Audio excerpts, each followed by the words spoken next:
Hello friends, आशा करते हैं कि आप सभी लोग अच्छे होंगे। आज हम इन सभी टॉपिक के ऊपर डिस्कस करने वाले हैं जो कि डीबी से रिलेटेड हैं। और इन सभी टॉपिक की जानकारी हमने जो डीबी देकर के स्टूडेंट आए हैं उनसे प्राप्त की है और इन सभी टॉपिक के बारे में डीपली जानेंगे। अब डीबी में कुछ चेंज आ गया है। जी हाँ, पहले जो 9 तारीख में डीबी हुआ था उसके बाद कुछ चेंज मिला है देखने को। क्या क्या चेंज देखने को मिला है वो हम इस वीडियो में बात करेंगे और हो सकता है आगे भी जो 13-14 आगे होने वाला डीबी है उसमें भी कुछ ना कुछ चेंज हो। तो क्या चेंज हुआ है हम इस वीडियो में बताएंगे। तो शुरू करते हैं।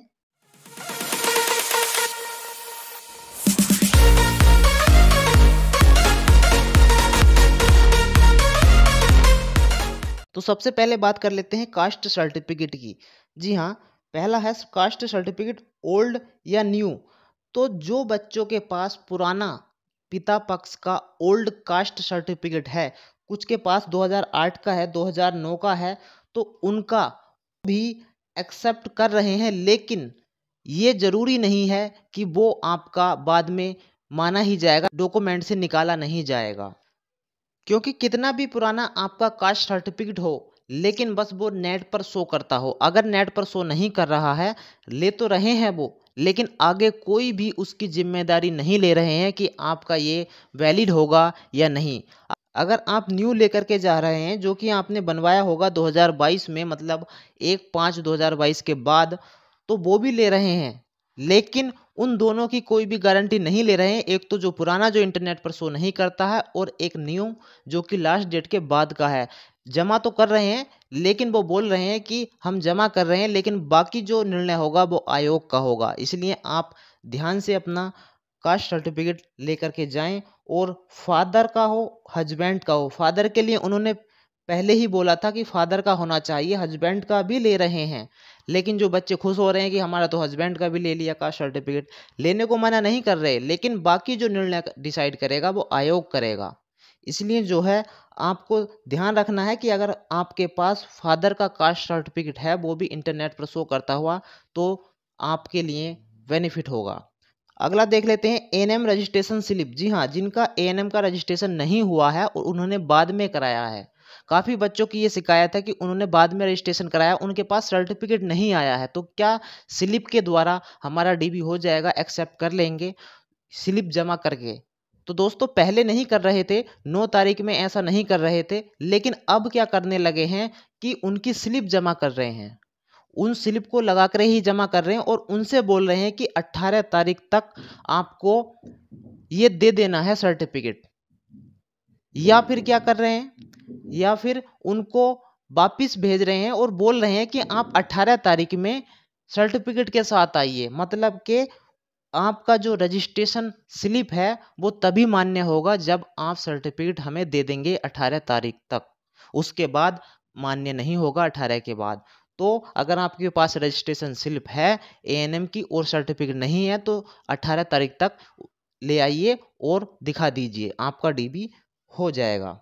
और साथ में प्रोविजनल फॉर्म फिल करवा रहे हैं, जिसके पास स्लिप है और उसके डॉक्यूमेंट जमा कर रहे हैं वहाँ पर, उससे एक प्रोविजनल फॉर्म फिल करा रहे हैं जो कि पहले नहीं करवा रहे थे, अब करवाना शुरू कर दिया। प्रोविजनल फॉर्म में क्या होता है लिखा हुआ, मैंने बताया भी था। उसमें होता है कि ये तो हम डॉक्यूमेंट जमा कर रहे हैं लेकिन जो भी निर्णय होगा लास्ट में वो आयोग का होगा। इसको मतलब आपके इस डॉक्यूमेंट को निकाल भी सकते हैं, आपको डीबी से बाहर भी कर सकते हैं, ये सारी चीज़ें उसमें लिखी हुई होती हैं। ये प्रोविजनल फॉर्म जो होता है आपकी कोई भी गलती के लिए भी फिल करवाया जा सकता है।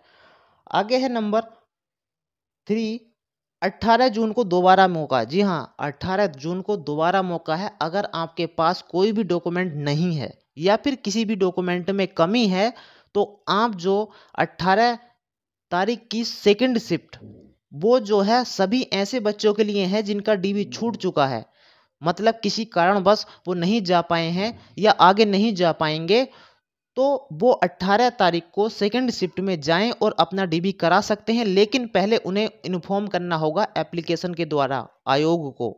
और अगर आपका कोई भी डॉक्यूमेंट में कमी है, रजिस्ट्रेशन स्लिप है, सर्टिफिकेट नहीं है, या फिर नाम में कोई करेक्शन कराया है, या फिर आपके पास कोई मार्कशीट नहीं है, कोई डॉक्यूमेंट नहीं है, वो सभी लोग 18 तारीख को पहुंचकर अपना डीबी दोबारा करा सकते हैं। अगर वो अभी डीबी कराने गए थे, उन्हें वापस कर दिया गया है किसी डॉक्यूमेंट की वजह से, तो वो दोबारा जा सकते हैं 18 तारीख को। और हाँ, साथ में बायोमेट्रिक, अगर आपकी बायोमेट्रिक मैच नहीं हुई है और आप बिल्कुल श्योर हैं कि हमने कोई गड़बड़ नहीं की थी, हम ही एग्जाम में बैठे थे, कोई फ्रॉडबाजी नहीं है, तो आप 18 तारीख में दोबारा जा सकते हैं, दोबारा अपना डीबी करा सकते हैं। उन्होंने ऐसा बोला भी होगा, अगर आपकी बायोमेट्रिक मैच नहीं हुई है, फिंगरप्रिंट या आइरिस वगैरह कोई स्कैन होकर के वेरीफाई नहीं हुआ है, तो आप जा सकते हैं। हाँ, यहाँ पर एक और बात बताना चाहूँगा, जब भी वो बायोमेट्रिक स्लिप फिल कर रहे हो तो आप भी उनको देखा करें ध्यान से, क्योंकि एक बच्चे की बायोमेट्रिक स्लिप में उन्होंने नोट वेरीफाइड लिख दिया, और जबकि ऊपर लिखा हुआ है कि इसकी जो बायोमेट्रिक है, आइरिस है, वो मैच हो गई है, फिंगरप्रिंट मैच हो गए हैं, और नीचे लिख दिया है नोट वेरीफाई। तो उस चीज़ का ध्यान रखा करो, क्योंकि वो बहुत ही दिक्कत हो सकती है आपको आगे। आगे है कास्ट सर्टिफिकेट पति का अनोदर फाइल में। जी हाँ, ये हमें स्टूडेंट को द्वारा बताया गया है कि जो कास्ट सर्टिफिकेट पति का ले रहे हैं, क्योंकि अब तो पति का भी ले रहे हैं, पिता का भी ले रहे हैं, कोई दिक्कत नहीं है, ले लेते हैं, मना नहीं कर रहे हैं, लेकिन उनको आगाह कर दे रहे हैं कि इससे आपको बेनिफिट नहीं मिलेगा। तो जो कास्ट सर्टिफिकेट पति वाला लगा रही हैं बच्चियां, उनका अलग फाइल में डॉक्यूमेंट रखा जा रहा है, मतलब उनको अलग रखा जा रहा, जो वेरीफाई हो चुके हैं उनसे अलग। तो आप उसी से समझ सकते हैं कि बाद में उस पर कुछ ना कुछ डिसीजन लिया जाएगा, जैसा डिसीजन होगा आयोग का वैसे वो डिसाइड करेगा। और जो नोटिफिकेशन में दिया है उन्होंने पहले ही बता दिया गया है कि पिता पक्ष का होना चाहिए, तो आप जान ही सकते हैं कि क्या होने वाला है। एनओसी, एनओसी जरूरी है या नहीं, क्योंकि कुछ बच्चे ज़्यादा तो नहीं हैं, लेकिन कुछ बच्चे पूछ रही हैं कि एनओसी देना जरूरी है या नहीं। लेकिन जैसी हमें जानकारी मिली है, जो बच्चियां पहले से ही गवर्नमेंट जॉब में हैं तो उन्हें एनओसी लाना जरूरी है, और अगर किसी वजह से वो इस समय एनओसी नहीं दे पा रहे हैं तो 18 तारीख को जमा कर सकते हैं। तो एनओसी लाना जरूरी है। अगला है फॉर्म में बाय मिस्टेक यस नो हो गया किसी भी चीज़ पर, जैसे आप मैरिड नहीं थे, मैरिड पर यस कर दिया, गवर्नमेंट जॉब पे नहीं थे, यस कर दिया, या फिर एक्स सर्विसमैन नहीं थे, यस हो गया। कोई भी गलती से अगर फॉर्म में, एएनएम के फॉर्म की बात कर रहा हूँ मैं, एएनएम के फॉर्म में अगर कुछ गलती हो गई है बाय मिस्टेक, तो क्या आपको एफिडेविट बनवाना पड़ेगा या एफिडेविट ले जाना पड़ेगा? तो सबसे ज़रूरी ये है, अगर आप एफिडेविट नहीं भी ले जाएंगे तो कोई दिक्कत नहीं है, चल जाएगा।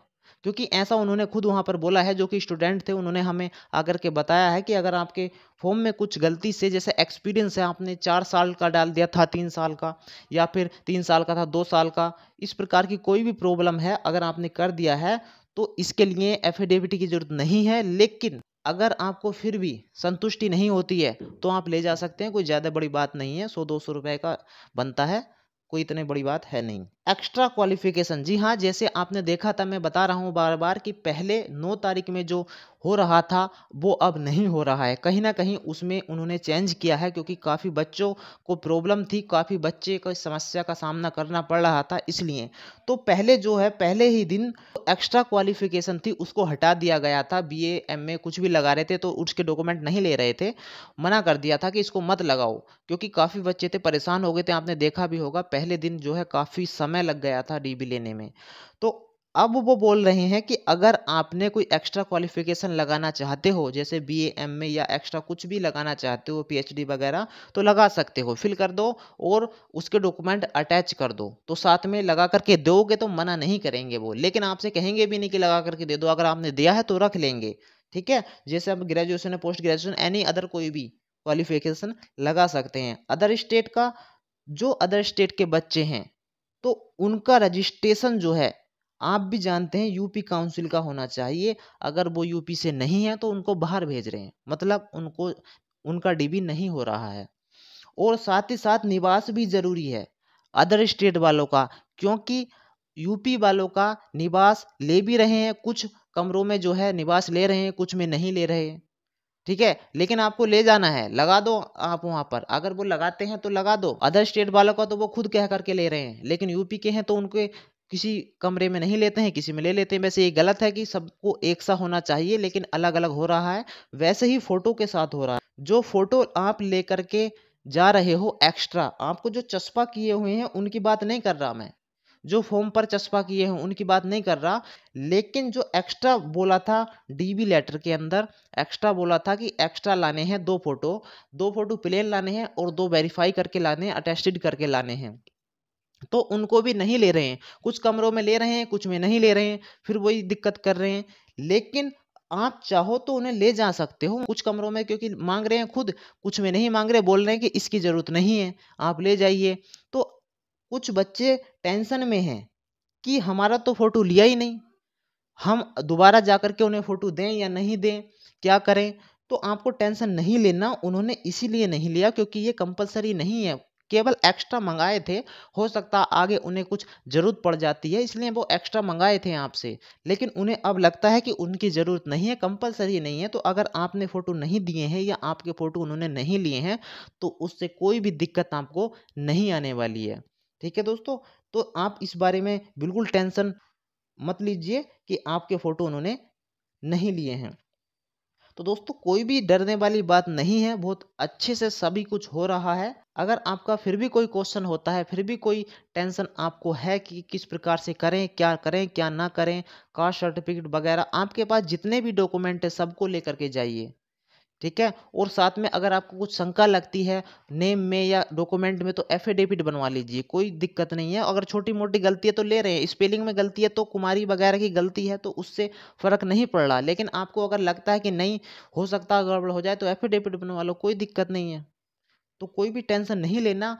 पहले से ही मैं हर चीज़ बता चुका हूँ अपनी सारी वीडियो में। अगर आपको किसी भी चीज़ के बारे में जानना है, प्रपत्र कैसे भरना है, उसमें क्या भरना है, जैसे एएनएम का विवरण कैसे भरना है, वो सारी वीडियो बना चुके हैं। पहले जा कर के उन वीडियो को देख लीजिए, अच्छे से समझ लीजिए, बहुत ही अच्छे से बताया है। लेकिन फिर भी कुछ दिक्कत आती है तो हमें कमेंट करना, हम उसका जवाब ज़रूर देंगे।